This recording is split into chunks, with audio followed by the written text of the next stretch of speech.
Sahabat cerita langit, sebelum kita mulai kisah penuh keajaiban ini, jangan lupa klik subscribe dan aktifkan lonceng notifikasi agar tidak tertinggal cerita-cerita luar biasa dari langit, bumi, dan jiwa para sahabat yang diberkahi. Klik juga tombol like sebagai dukunganmu terhadap kisah penuh hikmah ini. Dalam hamparan gurun tandus yang membentang sejauh mata memandang, di bawah langit malam yang membisu, ada pasukan yang berbaris membawa pedang dan amarah. Mereka bukan datang membawa keadilan. Mereka datang dengan niat membakar, membinasakan, dan menghapus sebuah desa yang tak bersalah dari muka bumi. Di saat yang sama, di desa yang tenang itu, tidak terdengar suara senjata, tidak pula jeritan ketakutan. Yang terdengar hanyalah suara doa, lirih, mendesak, naik ke langit, mengetuk pintu-pintu rahmat. Warga desa tak memiliki perisai, tak memiliki benteng, tak memiliki senjata. Namun mereka memiliki sesuatu yang jauh lebih kuat, keyakinan bahwa Allah akan menjaga mereka. Malam itu menjadi saksi saat alam tunduk pada perintah Tuhannya, dan pasir yang biasanya diam menjadi tentara yang bangkit melawan kezaliman. Cerita ini diangkat dari berbagai kisah klasik para ulama dan atsar yang masyhur, dikisahkan ulang dalam nuansa hikmah dan ketakjuban akan keadilan Allah. Siapkah engkau menyelami kisah ini? Pasir yang menelan tentara jahat. Malam itu datang seperti biasa. Langit Madinah menggelap dalam damai, dan angin gurun berhembus pelan, menyusup ke sela-sela rumah-rumah sederhana yang dibangun dengan cinta dan kesederhanaan. Warga desa kecil di pinggiran kota itu tengah bersiap tidur. Lampu-lampu minyak mulai padam satu persatu. Anak-anak telah lelap, dan suara lembut zikir terdengar dari beberapa rumah yang masih terjaga. Namun, jauh dari desa itu, di balik bukit-bukit tandus yang membentang, sebuah pasukan tengah bergerak. Bukan pasukan biasa, ini adalah rombongan orang-orang zalim. Mereka bukan utusan negara, bukan pula kelompok penegak kebenaran. Mereka benci pada tauhid, benci pada para sahabat Rasulullah. Mereka benci melihat desa itu terus berdiri, padahal mereka sudah lama berusaha menghancurkannya. Malam itu mereka bersiap untuk menyerang. Dengan kuda dan onta yang membawa pedang, api dan dendam, mereka memutuskan untuk mengepung desa dari tiga sisi. Tak ada tempat melarikan diri, tak ada jalan untuk berlindung. Di benak mereka, sebelum fajar menyingsing, desa itu akan menjadi abu. Tapi mereka lupa satu hal. Desa itu dihuni oleh orang-orang yang hatinya terpaut dengan langit. Di tengah malam sunyi itu, seorang lelaki tua bernama Sa'id bin Amir, seorang sahabat Rasulullah yang tinggal di desa itu, bangkit dari sajadahnya setelah salat tahajud. Matanya berkaca-kaca, ia merasakan sesuatu, hatinya bergetar. Tak biasanya ia merasa seperti ini. Seperti ada bayang-bayang gelap yang sedang mendekat. Ia melangkah keluar rumah, memandang langit. Bintang-bintang tampak biasa, angin tak berhembus aneh. Tapi hatinya bersaksi, ada sesuatu yang akan terjadi. Ya Allah, bisiknya, jika malam ini adalah malam ujian, maka jangan biarkan kami sendirian. Dia memanggil beberapa tetua desa. Mereka berkumpul di masjid kecil, tanpa suara gaduh. Doa pun dipanjatkan, air mata mengalir. Mereka tahu, kekuatan mereka bukan pada jumlah, tapi pada keimanan mereka pada Allah. Sementara itu, pasukan jahat itu sudah semakin dekat. Mereka melihat desa dari kejauhan, seperti kucing melihat mangsanya. Mereka tertawa mengejek. Ini akan mudah, kata pemimpin mereka. Mereka memacu kuda. Langkah mereka menghentak pasir malam itu. Burung-burung malam yang bersarang di balik bebatuan beterbangan, dan bumi pun menyimpan nafasnya. Namun saat mereka melewati dataran luas di sisi selatan desa, tiba-tiba langit berubah. Awan-awan gelap mulai bergerak cepat, menggulung seperti ombak di lautan. Angin yang semula lembut berubah menjadi keras, dan dari kejauhan terdengar suara yang tak biasa, seperti gemuruh, tapi bukan dari langit, dari tanah. Pemimpin pasukan itu memerintahkan pasukannya berhenti, tapi terlambat. Tanah mulai bergerak, pasir yang mereka pijak tiba-tiba terasa lembek. Kuda-kuda mereka gelisah. Mereka mencoba berbalik arah, namun semakin mereka bergerak, pasir itu seperti menarik mereka ke bawah. "Kita sedang masuk ke dalam tanah," teriak seorang prajurit. Tidak ada yang menjawab, karena di saat itu juga salah satu kuda tenggelam separuh badannya, lalu yang lain, dan yang lain, hingga suara jeritan memenuhi malam. Pemimpin pasukan itu mencoba turun dari kudanya, namun tanah menelan kakinya. Ia mencabut pedangnya dan menikam tanah, seolah itu bisa menghentikan kehendak Allah. Namun ketika bumi sudah diperintah oleh Tuhan langit, tak ada pedang yang bisa menyelamatkan siapapun.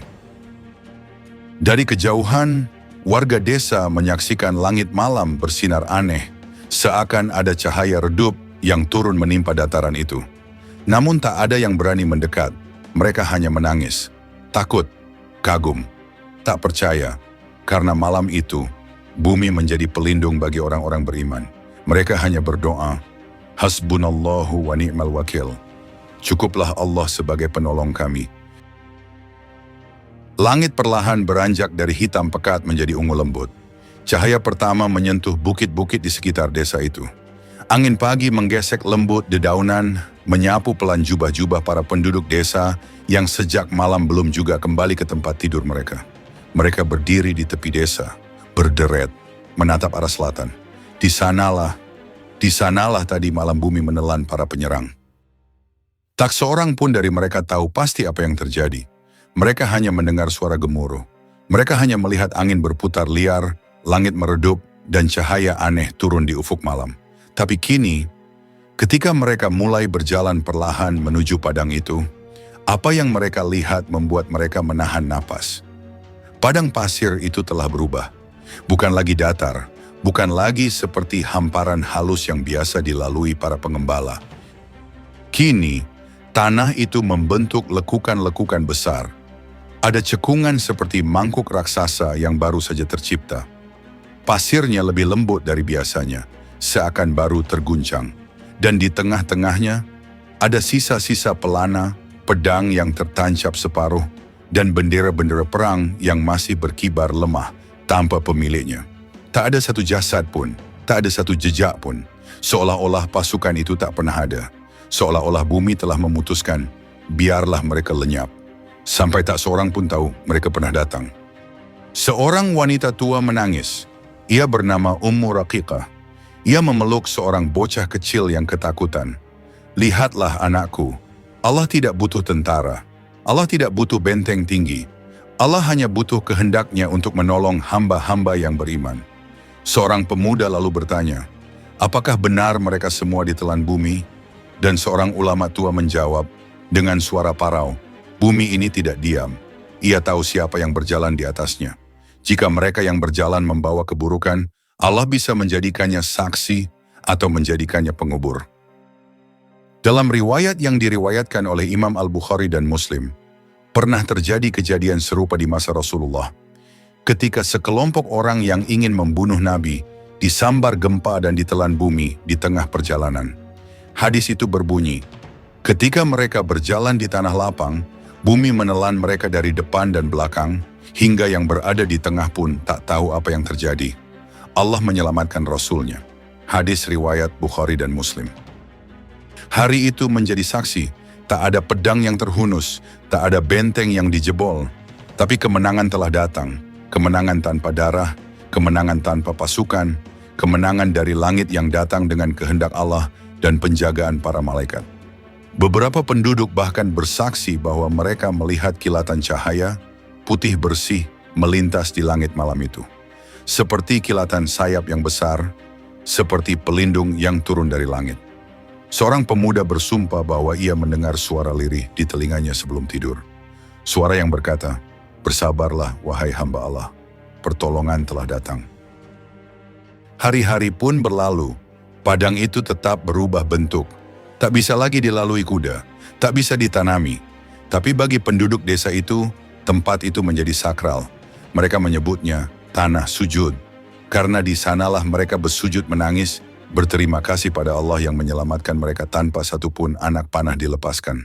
Dan hikmah pun ditanam dalam dada mereka, bahwa siapapun yang hidup dalam ketundukan kepada Allah akan diselamatkan, meski tanpa benteng. Bahwa bumi ini bukan benda mati. Ia mendengar, ia patuh, dan ia bisa menjadi alat pertolongan.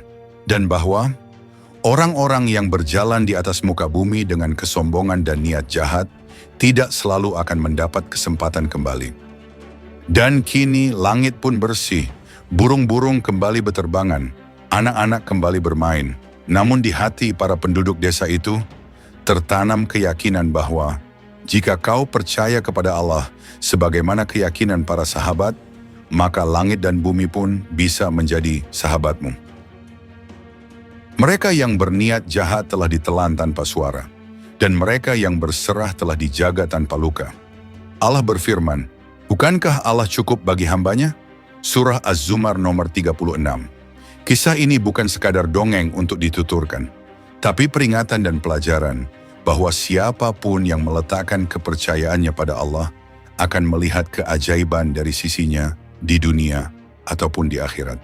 Sahabat, jika kisah ini menggugah hatimu, mari bantu sebarkan nilai-nilai keimanan dan keajaiban dari langit. Klik subscribe dan aktifkan lonceng notifikasi untuk kisah-kisah penuh hikmah berikutnya. Dan jangan lupa, tinggalkan komentar karena satu kalimatmu bisa menjadi cahaya bagi hati yang sedang gelap. Sampai jumpa di kisah berikutnya. Wassalamualaikum warahmatullahi wabarakatuh.